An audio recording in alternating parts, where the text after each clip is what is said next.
The Lord be with you. A reading from the Holy Gospel according to Matthew.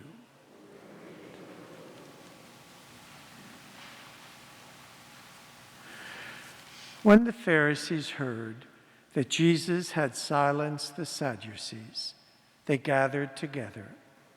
And one of them, a lawyer, asked him a question to test him.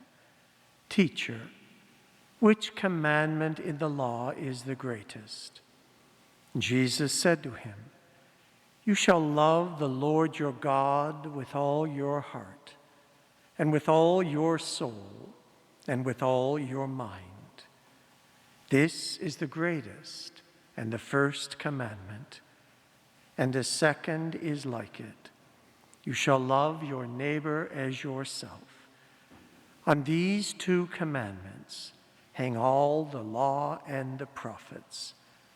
The Gospel of the Lord.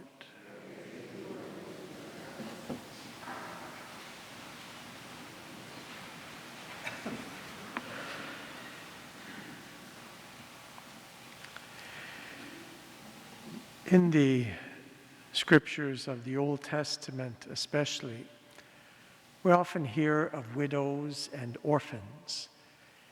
It almost becomes a stylized name for those who are in special need of God's care and in special need of the care of the community.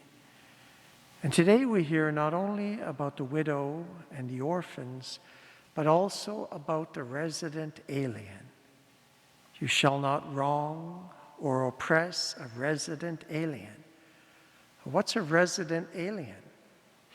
A resident alien is someone who doesn't look like you, who's living in your land but not a part of the original people from there. And the scriptures are very clear to remind the Israelites that they too were once resident aliens. They were aliens in the land of Egypt, and they were sorely oppressed in the land of Egypt. And God decided to lift them from that oppression by bringing them out of Egypt on the night of Passover, letting them wander through the desert for 40 years, and eventually resettling them in the promised land, the land of Israel. And so God is reminding the Israelites, it's not only their own orphans and widows for whom they have to care, but also the resident aliens. And if they do not care for the resident aliens, then God will not be providing for them. This ties in quite well, although maybe not explicitly, with our gospel passage.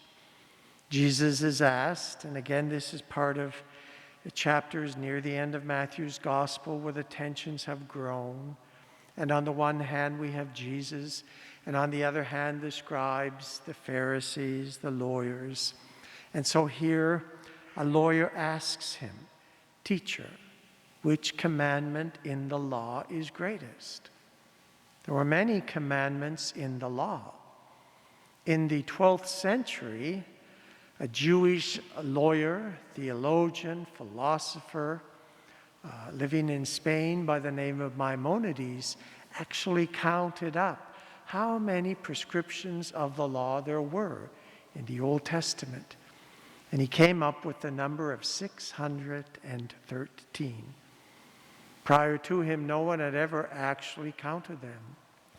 I remember once asking a rabbi friend of mine, "Do you keep all," and I didn't do it rudely, we were actually good friends. He's an old man now, almost 100. "Do you keep all of the 613 commandments?" He said, "No, absolutely not." I said, "Really?" "No, some of them don't apply to me. They may apply to women. They may apply to this situation or that situation. We're only bound by the commandments that actually apply to us." It was a very sensible answer. However, all of these commandments, and Jesus is asked, which is most important? And he answers with the words of what we call the Shema Israel. It literally means listen, Israel, or hear, Israel. You shall love the Lord your God with all your heart, and with all your soul, and with all your mind. This is the first and the greatest commandment. And then Jesus adds with a more obscure commandment that is found in the law of Moses, and he takes it to sum up so many other of the commandments. A second is like it. You shall love your neighbor as yourself. On these two commandments hang all of the law and the prophets. I often think, especially in these days, that we would all do well to pay attention to both of these, loving God, but also loving our neighbor as ourselves.